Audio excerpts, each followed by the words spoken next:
စာသားလေးကိုကျမတို့ပြန်လဲစဉ်းစားနှလုံးသွင်းနဲ့မိမိရဲ့ဘဝအသက်တာမှာဘုရားခင်ဘုရားယေရှုတင်နေလဲဆိုရဲအရာကိုပြီးရတဲ့ဘုရားရှင်ရဲ့ရှိတော်မှာသုံးဖို့ဖိတ်ခေါ်ချင်ပါတယ်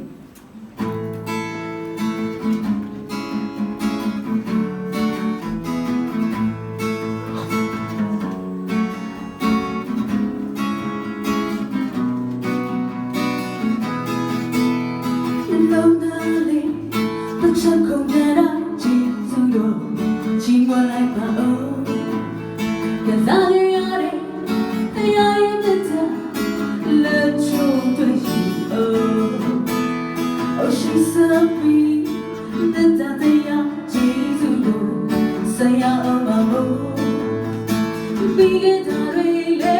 ที่สุดที่ไม่ใช่โอ้ที่สุดชีวาไลฟ์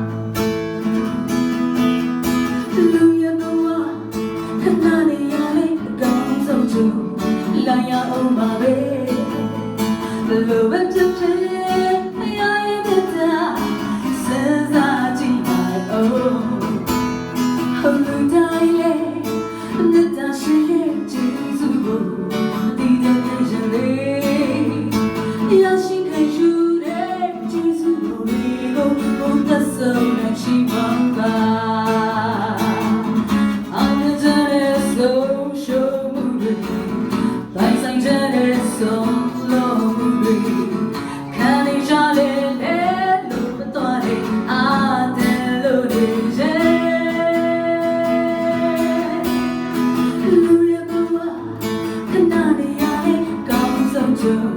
လာရအောင်ပါပဲ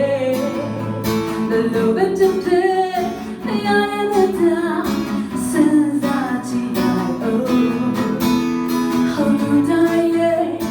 မြတ်တာရှိရဲ့ကျေးဇူးကိုသိတဲ့ရှင်လေးရရှိခဲ့ယူတဲ့ကျေးဇူးတော်တွေကိုဘုရားဆောင်ရချီးမွမ်းပါ